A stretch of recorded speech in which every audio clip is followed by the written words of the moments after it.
We're back today. Another video over here on SCS Combat. Today we're going to be breaking down and giving you my picks, my predictions for International Fight Week UFC 317 coming up this weekend. Headlined by Charles Olivera versus Topuria for the vacant UFC lightweight world title. So let's go. We're going to start off. We'll go through the main card picks. Start off the main card. We have Peyton Talbot versus Felipe Lima. Now, I'm not the biggest expert of all time here. We got 9-1 versus 14-1. So more experience on the side of Lima. Talbot kind of got exposed in his last fight. His wrestling was huge weakness. Lost the decision to Barcelos. So that one didn't go his way. Before that, he was on a good streak. Knockouts. Knocked out Cameron Simon in his best performance yet. Lima, he's coming off the back of a decision win. Then before that, a submission win. So two fights in the UFC so far for him. Haven't seen too much of him, to be honest, but 26 versus 27. It's quite a good matchup. Peyton Talbot has the reach because of the last performance where his takedown defense was. It'd be good to see if he could keep, if he could use his reach this time. He's got 2.5-inch reach, which is huge. So if he could use that to keep Lima away potentially, and then pick him off, start landing some of those big shots, potentially could lead to a knockout like he was doing. Because there's only one fight of a difference, the chances of Lima doing the same thing Barcelos done are probably high. If he can get the takedown, you see his submission there on his record, could be interesting. So go with Lima on that one. Moving on, we have a bout that was previously scheduled before and then got called off. In one of the maddest things that's happened at a UFC event. So Beneil Dariush versus Renato Moicano. Now, this bout was scheduled for previous event and got called off because Arman, you know his name. I do not know how to pronounce that, but he pulled out of his title fight with Islam Makhachev, which led to Islam having no opponent. So given that Moicano was coming off the back of a win and was the only all lightweight on the card and he'd made weight, then he got given the title fight against Islam Makhachev on a day's notice. So obviously that didn't go his way, but he was fighting the number one pound for pound fighter in the world. I don't really know if there's much he could have done. Day's preparation for the best fighter in the world isn't really much, So apart from that, before the Islam Makhachev loss, he fought in September, and one of the most brutal performances you would have seen if you've been watching UFC for a while now. He beat Benoit Saint-Denis in a very brutal beatdown of a fight. Like he battered him. That was a great performance from him. And then before that, there in April on UFC 300, beat Jalen Turner, beat Drew Dober before that. Like you're seeing before that Islam fight, he would have been on a 4-fight win streak up until that Islam fight. Yeah, he's got a very decent streak of wins together before the Islam fight, and you can't really take much away from that Islam fight. Like obviously he got subbed in the first round, but I mean the way people talk about that style and Islam and the strength, you're not going to be able to do much on a day's notice, to be honest, from Moicano. Beneil Dariush, on the other hand, he's been on a bit of a rockier road, I think I'd say. So the last time he fought was 2023, and he lost by first round knockout to Arman Tsarukyan. Yeah, it's really not looking good for Beneil Dariush. I mean, he lost first round knockout to Arman Tsarukyan in his last fight in 2023, so he's been off for a long time, December 2023. So he's been off for about a year and a half or more than that. And before that, once again, knocked out in the first round by Charles Oliveira. So obviously he's losing to the best of the best, but Moicano's a guy that hits hard and as you can see from the Saint-Denis performance, he can pick people down, batter them. He doesn't need to be one punch knocking Beneil out on the feet. But I think based off these previous results here, he's coming off the back of 2 first-round knockouts. He's had time to recover because it was over a year ago, but still, I think I would argue that this is going to be my pick. I think Moicano gets him down, potentially drops him or takes him down to get on top of him and stop him with ground and pound brutal. I just don't think after those last two performances you're going to be able to withstand the beating that Moicano can put on. I think I'll go round 1 or 2 even. So that's a pick for that fight. Moving on to the next fight, we have Brandon Royval versus Joshua Van. Now this is going to be interesting. Brandon Royval, very good fighter. I mean, I think he lost to Pantoja in the title fight. It might have been close. I can't remember. I just know Pantoja's had a couple of close ones in his title reign, and we'll get on to him in a minute. But Brandon Royval coming off the back of a win against Tayara. I remember that fight. It was very, very good, solid performance from Brandon Royval. I think he won it clearly. In my opinion, I think overall he put a good performance on. That was in October, so bit of time off, but coming off a very good performance. And then before that there, he beat Brandon Moreno as well. So he lost to Pantoja the title fight before that. So from that, I mean, he went the decision with Pantoja, which might have been a close fight, I don't remember really. Then he went and beat Brandon Moreno, very, very, very good win. And then that Tayar fight as well was very, very solid win. So look, he's on a tower right now. This where it gets interesting. He's number 1 ranked, so he is next for the title shot. I believe he's scheduled to fight Manuel Cape on this card. Cape had to pull out with a broken foot. So that fight didn't go ahead. A couple of weeks' notice, coming off the back of a career best performance. Very, very good. I think he dropped his opponent 2 times or something, 3 times, and then got the TKO in the 3rd round, maybe Joshua Van. So we've got number 12 fighting number 1 ranked. Joshua Van's young. Joshua Van's 23, fighting 32-year-old Brandon Royval. So there's a huge age gap here. Quite a bit of experience before Joshua Van. He was 14-2, Brandon Royval 17-7. Brandon Royval's obviously got that long reach. If you like your boxing, you like your striking, you watch this because these two are very good. Joshua Van's boxing is unbelievable. I think even Andre Ward was impressed with him at the last event. He's coming off the back of a career best win. It's going to be a tough pick. So he beat Bruno Silva, Ray Tatsura, Cody Durden, Edgar Chairez. He beat him, and he's a solid fighter. I remember his last fight. And he's coming off the back of a KO win, I'm pretty sure. So that was a good win from him. Before that, he lost to Charles Johnson via knockout, TKO. So he has got 2 losses on his record, but young up and coming kid, man. The opportunity of a lifetime here. Due to the experience, the reach, he's quite a tricky fighter. He can be at times. I'm going to pick Brandon Royval, but Joshua Van could pull it off. Keep an eye out. I think if Royval does beat him, it'll be a decision though. I don't think he gets knocked out. Maybe just a bit too big of a jump too soon. Number 12 ranked, 23. Fight number 1 ranked, 32 in his prime, probably. Up for the title next, but that could all change within 1 punch, so who knows. Keep an eye out on Joshua Van, man. Alright, so moving on. The co-main event, we have Alexandre Pantoja versus Kara France. These two have fought before.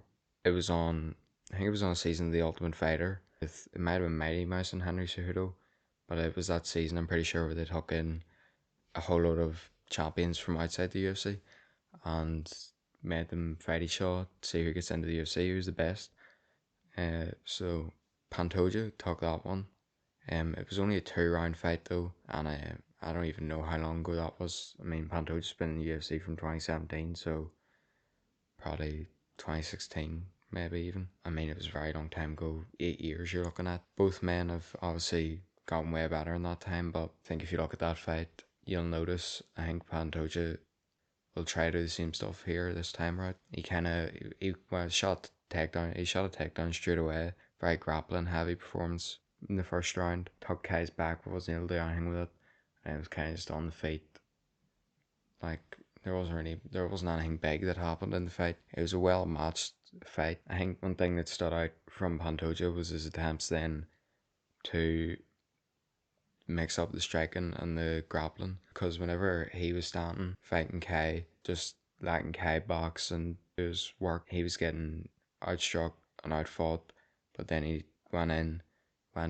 mixed up his takedowns, just to obviously threaten the takedown, mixed them up with his striking. So he would shoot in, or he would clinch, and then he would break off and throw like a head kick or combination those were the adjustments he made in the second round that probably won him the fight. Showed very high fight IQ. Kekar France in that fight was also, I mean, he wasn't, he's kind of one dimensional. He just had a striking. Obviously, he's improved a lot from then.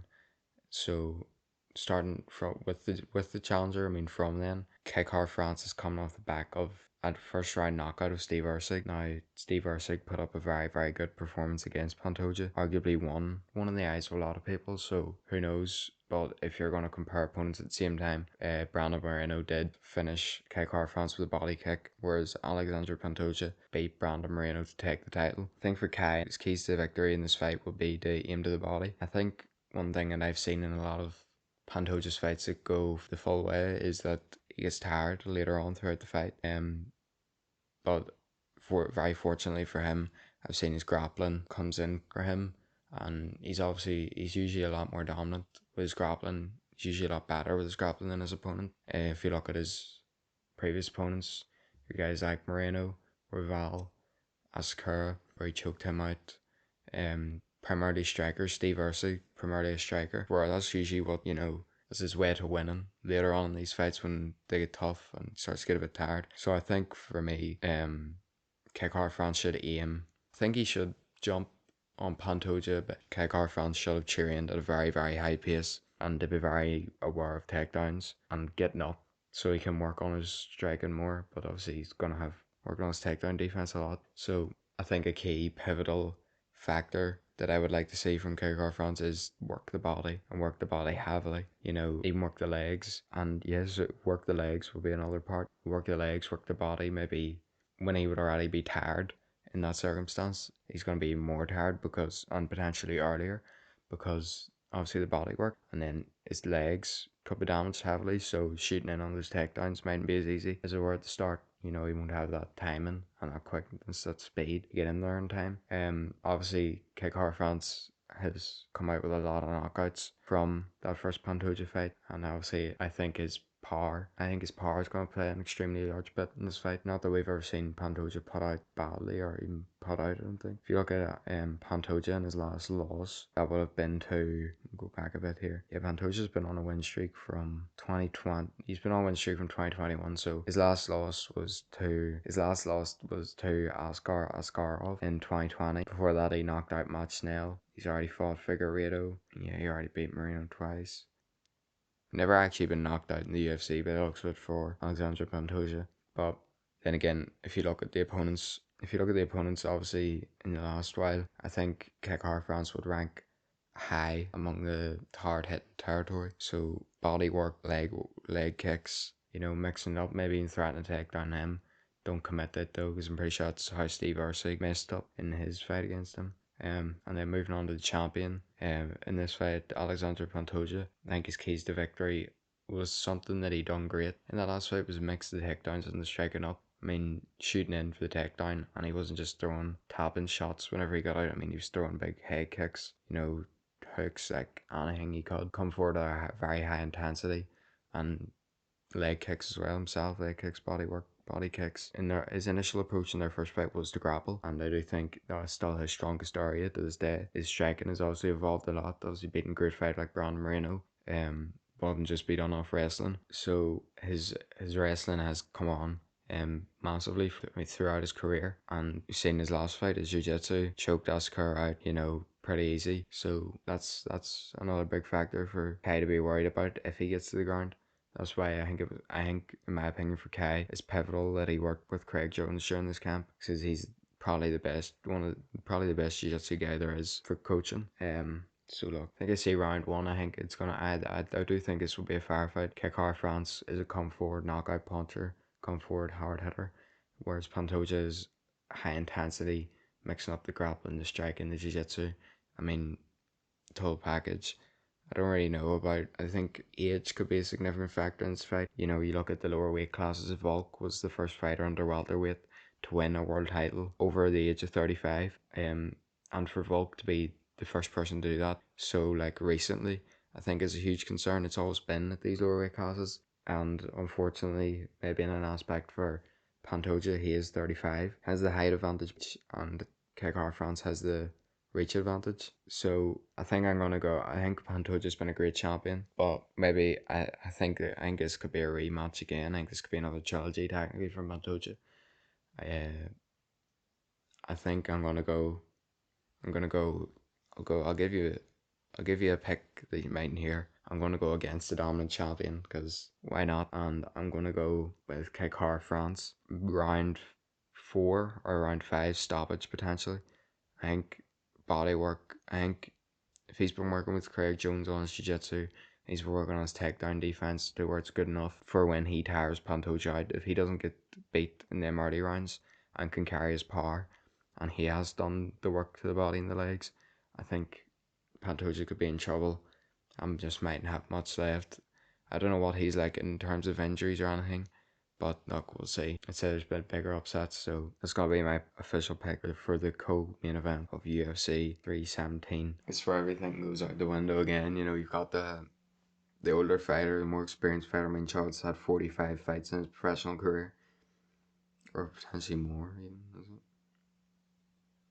Yeah, he's had 46 fights in his professional career, 35 wins, 10 losses, 1 no contest.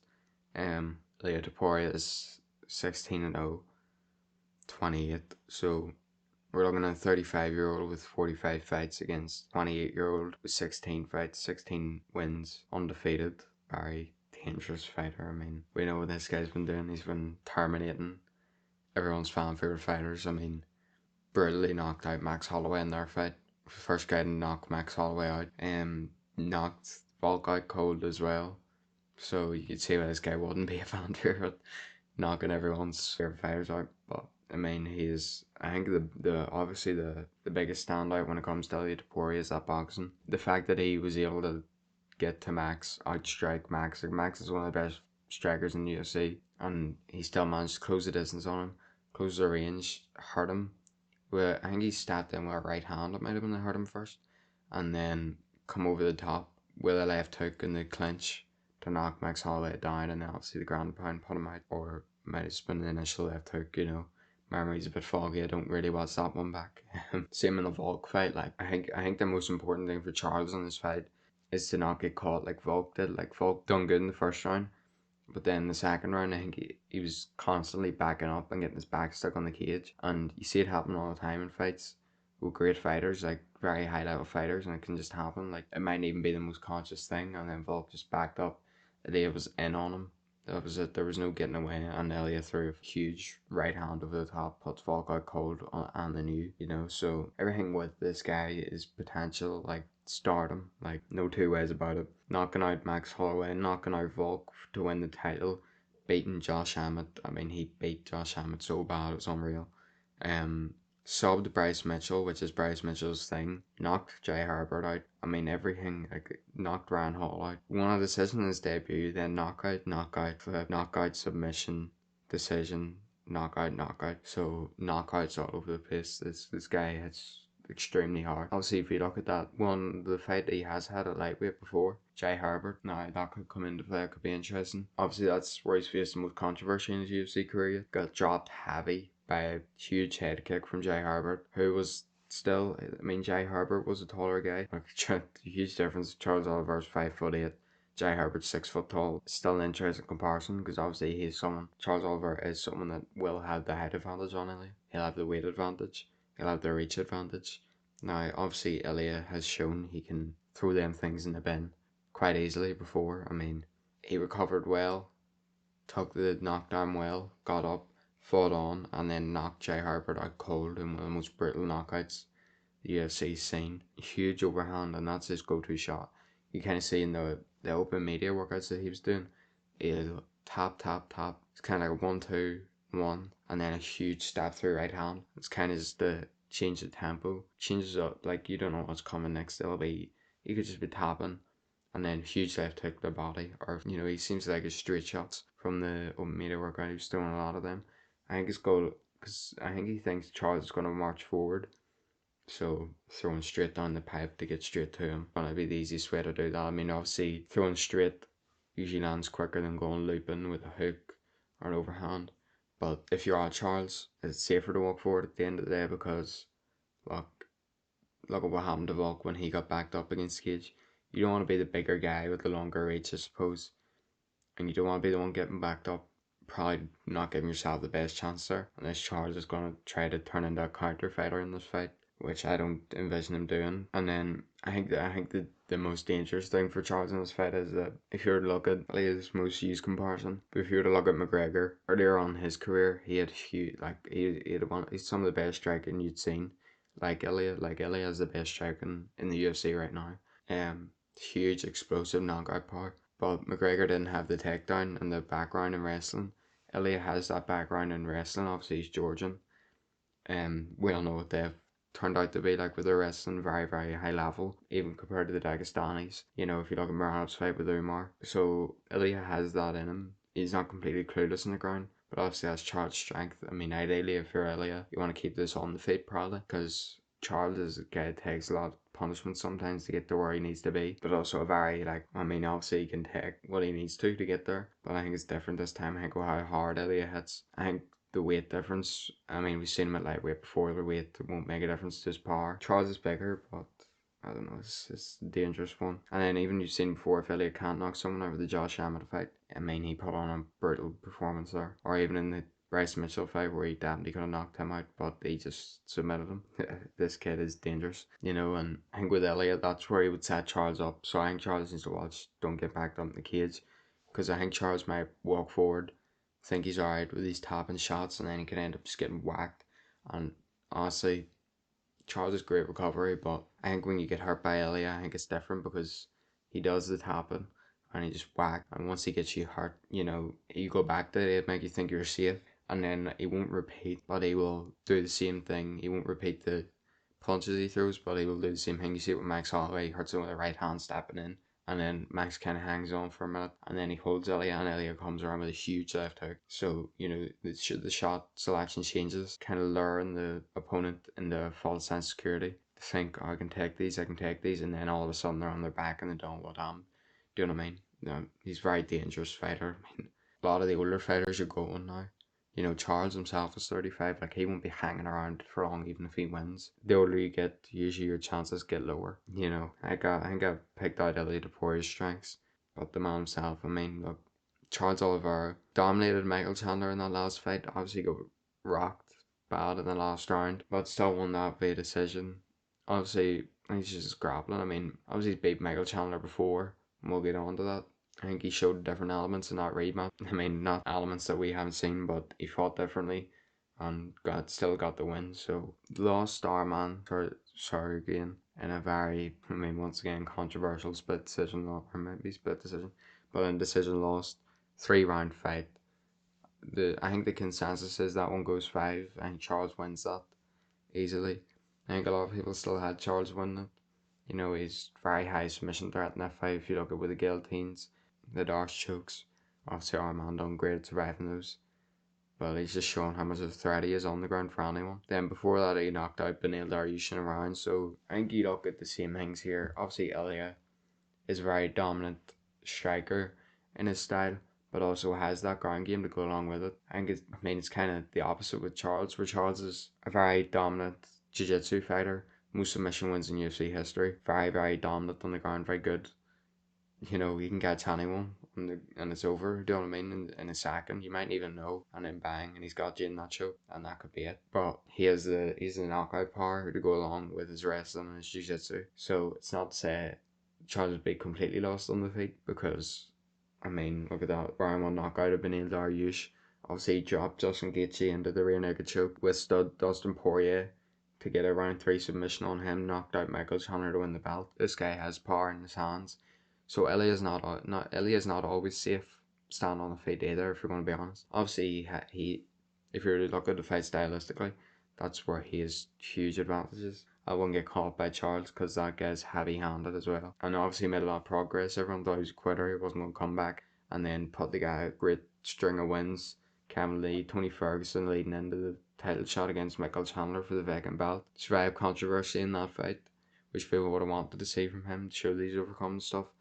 Survived the controversy and then won by round 2 knockout. I mean, if you remember that fight, and the way Charles finished that fight is a huge example of why LA can't get too comfortable in the fight, because no matter how good you are, there's always room for error, you know, in this game and its game inches. And if you look at that, I believe Michael Chandler, he threw Charles Ambrose right hand back too low, and Charles cracked him with a left hook. If you step up on the feet, Charles can find that opening to take the shot and take your chin and drop you or even knock you out. He dropped Justin Gaethje into.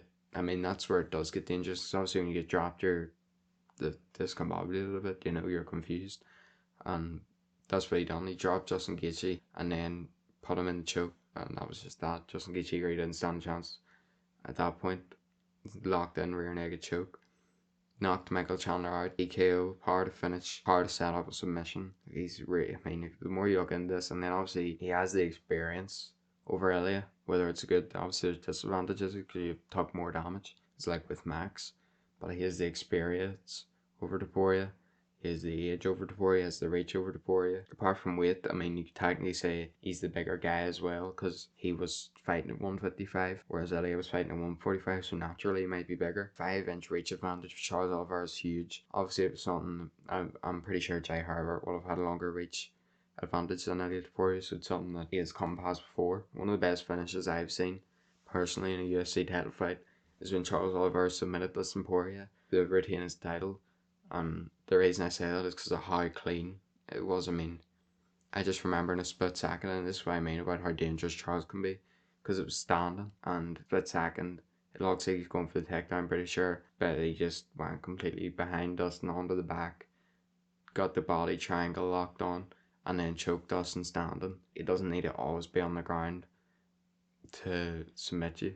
And I know that from the open workout that Ilya done for himself, because this guy understands how to promote himself, that he was aiming for the body a lot in his clinches when he was doing like kind of tap sparring. I don't really know what to take away from that because, you know, his sparring partner was going backwards, and Ilya was obviously, it was like a wee simulation thing, so it's nothing to take into consideration. I don't think Ilya would be throwing as many combinations as he was not there in the actual fight. So look, I want Charles Oliveira to win, but I think Ilya Topuria beats Charles Oliveira. So that was a tough pick, but I think I'm going to take Ilya.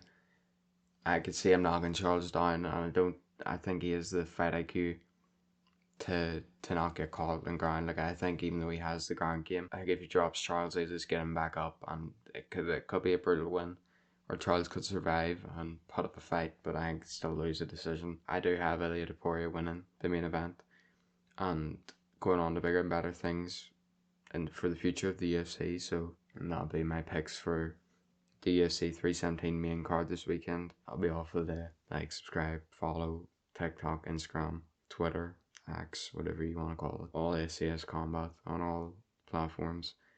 Post edits on TikTok and Instagram. And Instagram and Twitter just on news and media as well. So head over there and that'll be it. Subscribe. I need 50 to live stream.